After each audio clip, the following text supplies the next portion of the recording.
Medication is not for life. And therapists will tell you, I don't want you to be in, at least mine was, I don't need you to be on this medication for the rest of your life. What I do need you to understand is what is causing this. And I've done so much work, Lydia, that I tell people it is possible for you to not be depressed. Mm-hmm. It is possible for you not to deal with anxiety.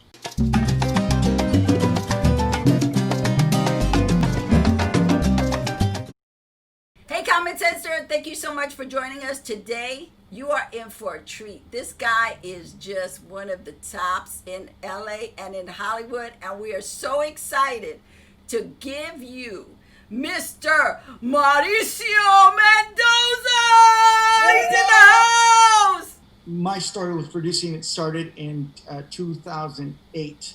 I was with my friend Miguel Torres. We were having lunch. You know, I went from one series to another, and both had been canceled.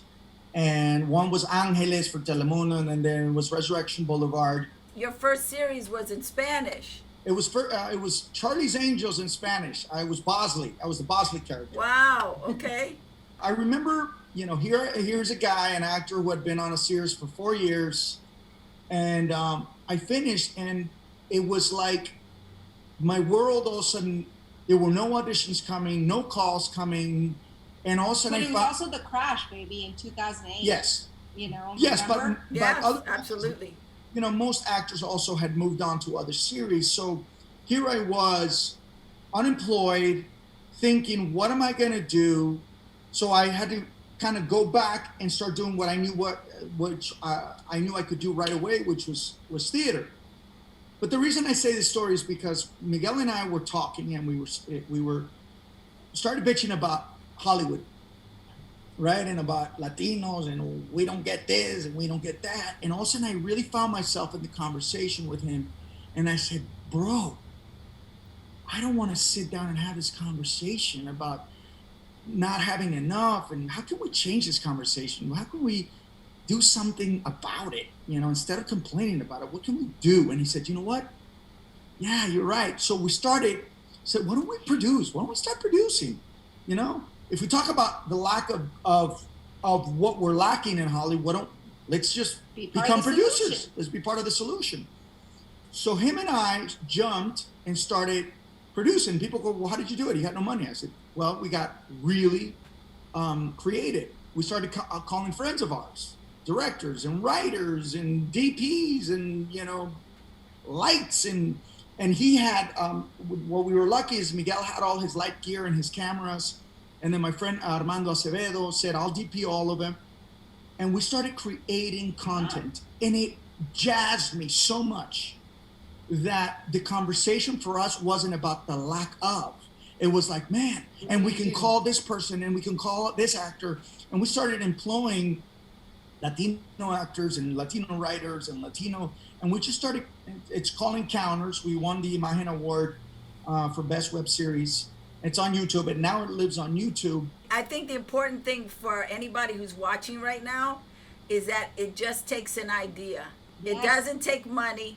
It just takes an idea and the willingness to figure it out. Okay, I'm an actor, so what can I do? Oh, I can do a monologue. You know, because you go, I don't have other actors. No, but you have you. Do a monologue. You have your phone. Record it. Upload it. I mean, there's just so much that is in our hands. Many producers in movies that they're not on set. What makes our company, and one of the reasons our company was able to move forward the way, it's because Yeniffer, myself, and Dwayne, we took within the budget. What we did is, okay, not only were we producing it, but Yeniffer became casting and production coordinator. Then I became the location scout, and I became the UPM. Then Dwayne would do all the line producing, all the admin work, and between Yeniffer and Dwayne, they would do all the SAG work. So all those jobs that you would have to pay on sets, we don't have on our set.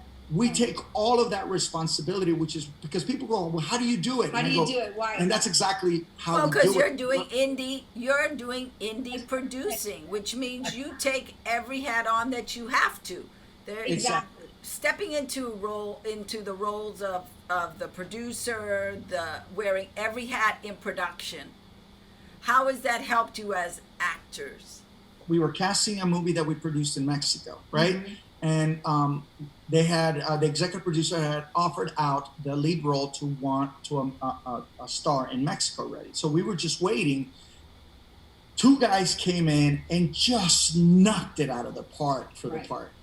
And you sit there as a producer and you go, "Oh my God, You know how what do we're you tell doing. these people they're not even being Well, considered?" they're backups. But they're backups, right? So we started going, "Oh my God, this is how Hollywood works." You start going, they have offers out and they're auditioning for a role And because we're auditioning. they need the backup or audition for the backup to the backup, and you go, "Oh," the lights start coming on, Yes. and you start feeling what the casting director feels. "Oh my God, I feel so bad for this actor that I'm wasting his time, but this is just what I got to do." And we just, lights come on as a producer, and you start really paying attention to every job department and how hard they work, specifically the grip department, specifically Absolutely. the guys, the grips and the electric and all And these you guys. just have a deeper appreciation, as an actor. And at least us, we've been able to understand what it takes to make a project. These two actors who were complaining about having to put themselves on self tapes yesterday, and that why do they expect us to like shoot this like we're shooting the job, and I'm like, "Oh my God, what the hell are you complaining about? You just got on audition and you get to play and you get to shoot and you get to produce it On your terms. and you get to learn how to do something you don't know how to do." Right. What are you? And again, it's people will Right. complain. It's missing the blessing, right? That's You're it. missing the blessing. The blessing's right in front of you. You've been given the opportunity to set it up any which way you want, Yes. and your entitlement bullshit keeps you from the blessing. I got a bachelor's in musical theater and I have a master's, 6 years of studies. Then I get to LA and I really understood one thing. I didn't understand anything that had to do with mindset, anything that had to do with the business. I had learned all the academia. I understood it, but I wasn't taught how to really make a living at this, how to focus on where I was mentally. Or even how to work on a set. And not only that. And how to sell yourself, right? You're not taught how to sell yourself. You've been doing all these characters in your class, and you go, "I could do that part. I could do that part." But that's not how they're going to buy you. They're not going to buy you doing that part. They're going to buy how you look. But not only that, specifically for television, I had to undo a lot of my training because I had spent 3 years on a classical theater degree. I came with a very affected speech. So they would go, I know you're Latin, but you sound affected. So can you do a Latin accent? And you're Latino. So I had to learn how to undo what I had learned to do. So Mal, what's your superpower?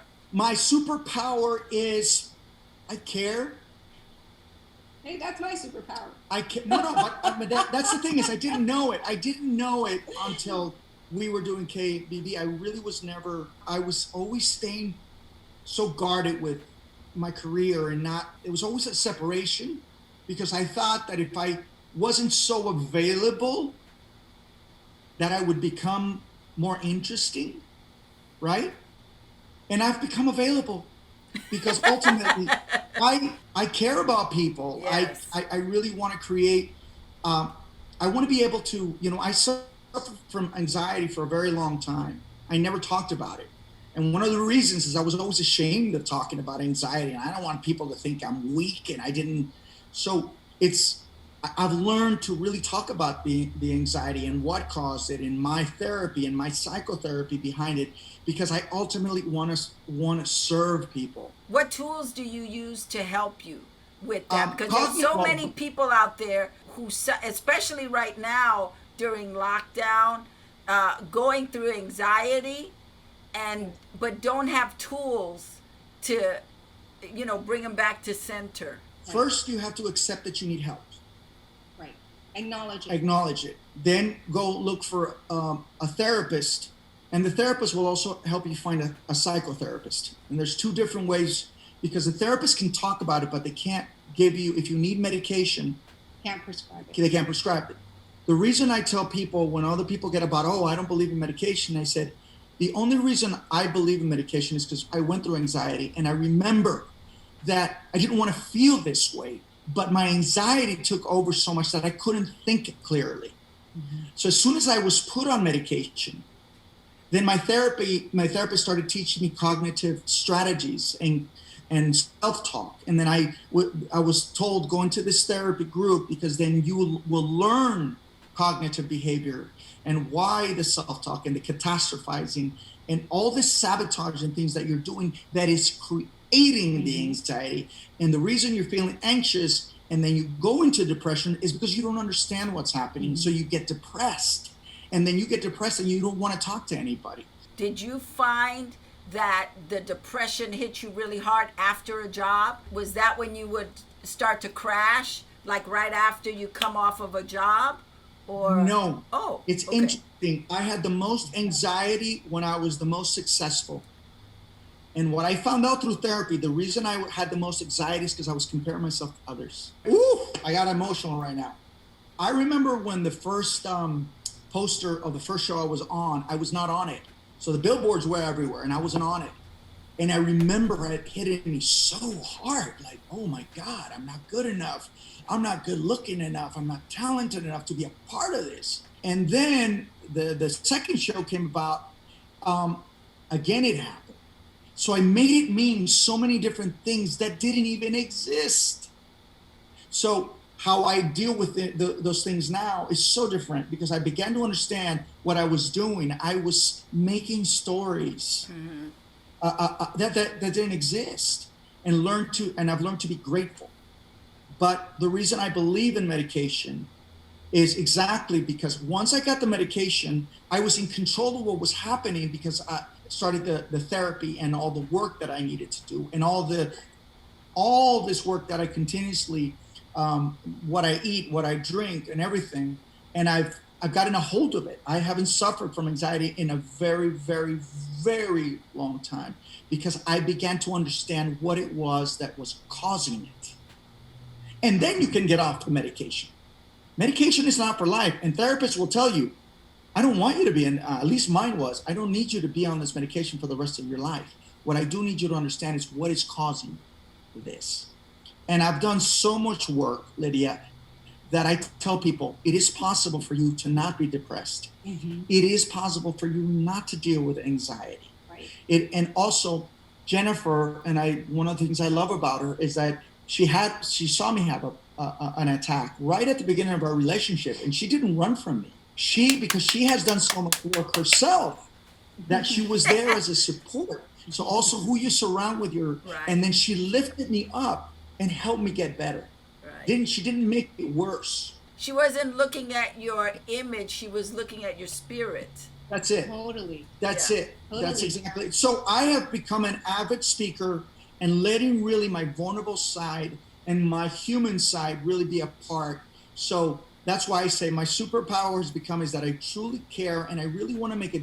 If I leave this world tomorrow, I want to be known as the guy who changed people's lives. Not because I was on some show, but because I actually made a difference in people's lives. Well, I just want to say real quick, your superpower is also your ability to be transparent. As a Latino man, not many will get in front of a camera and speak that kind of truth, because they don't want anybody to know. For men, it's much more difficult, because men are raised where you're not supposed to feel, you're not supposed to let anybody know, you suck it up and do it. And so the fact that you are able to share will allow other people, other men, to say, wait a minute, I'm not alone. This guy, who I thought was really cool, just came in and shared that he went through anxiety, that he went through depression, and shared how he came out of it.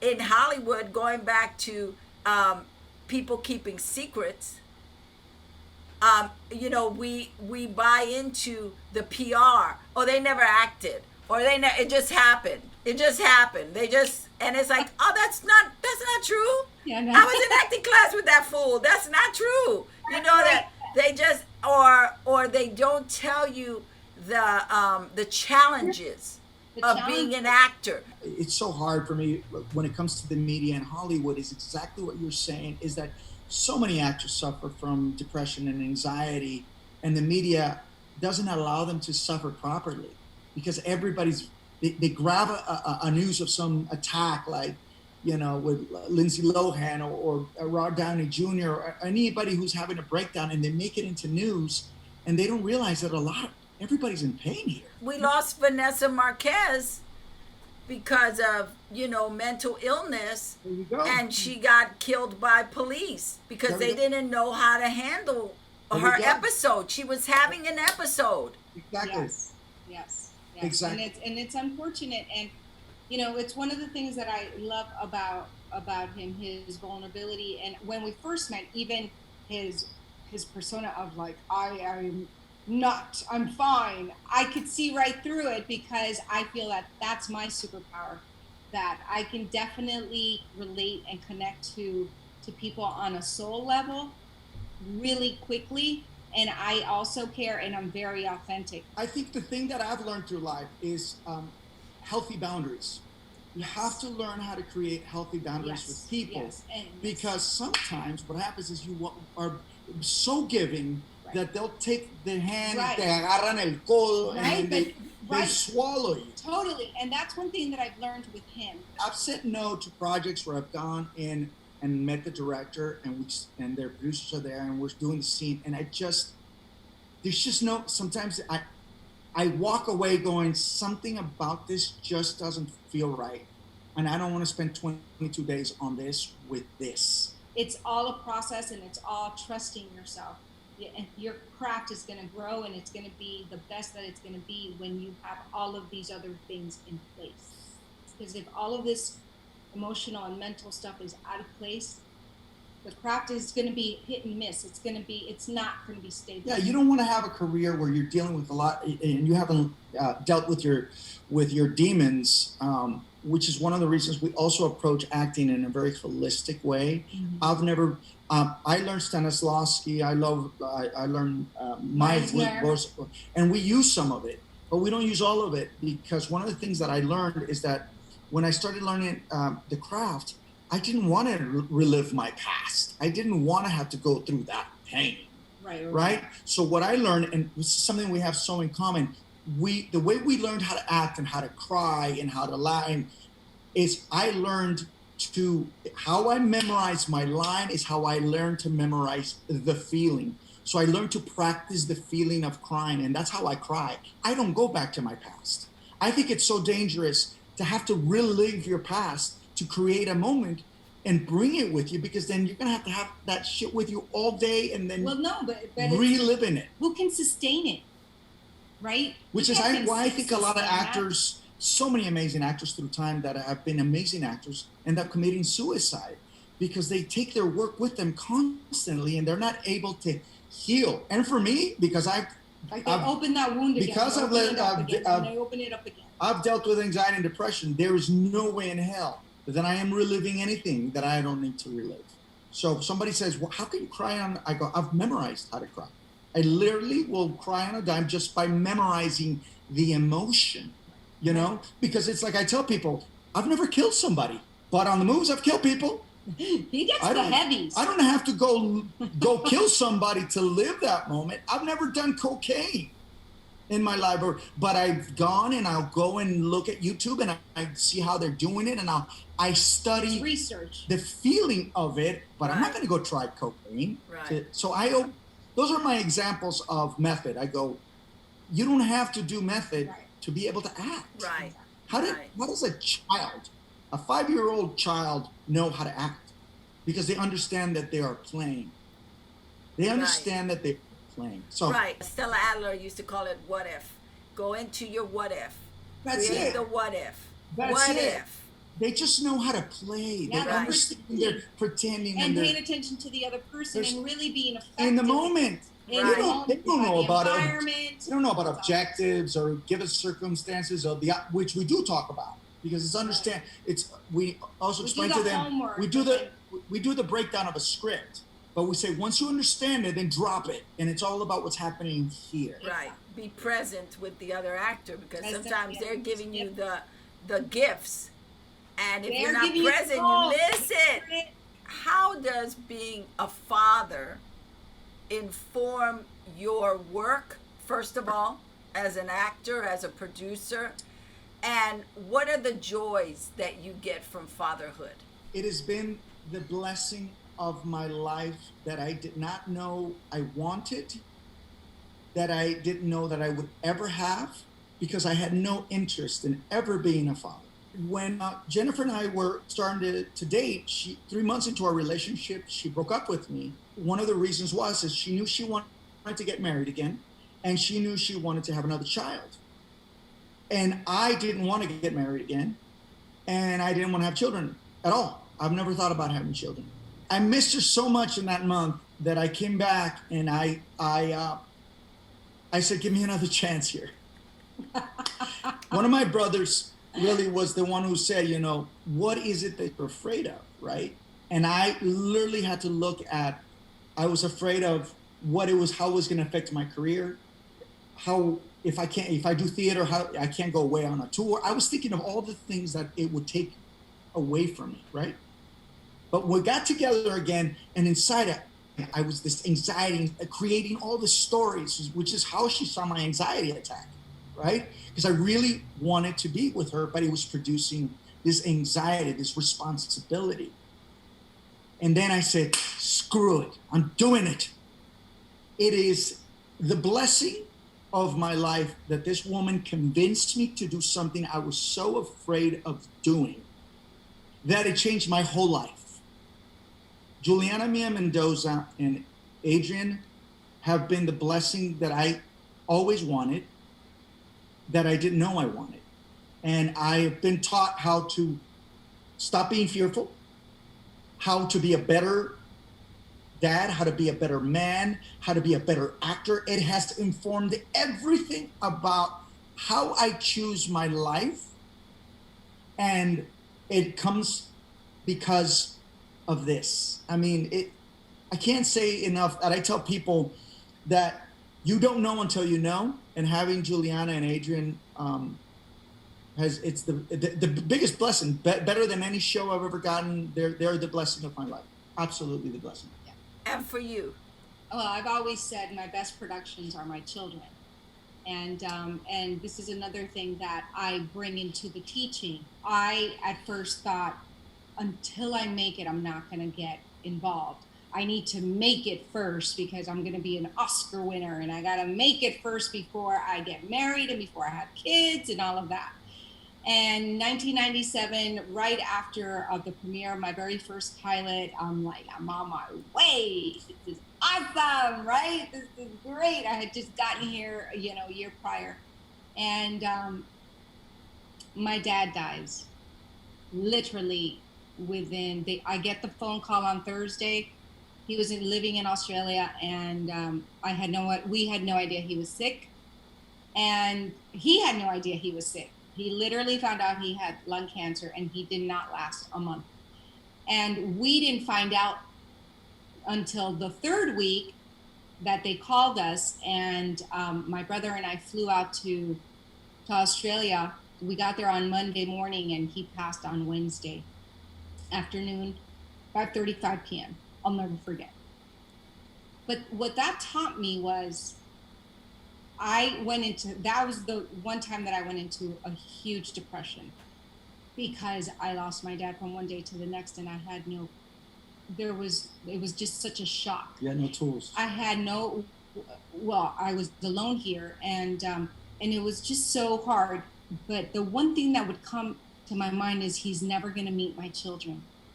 He's never going to meet my children. He's never going to be with me when I make it. He's never going to experience me getting married. I'm never going to be able to be walked down the aisle. like all these things, and they just tore me up.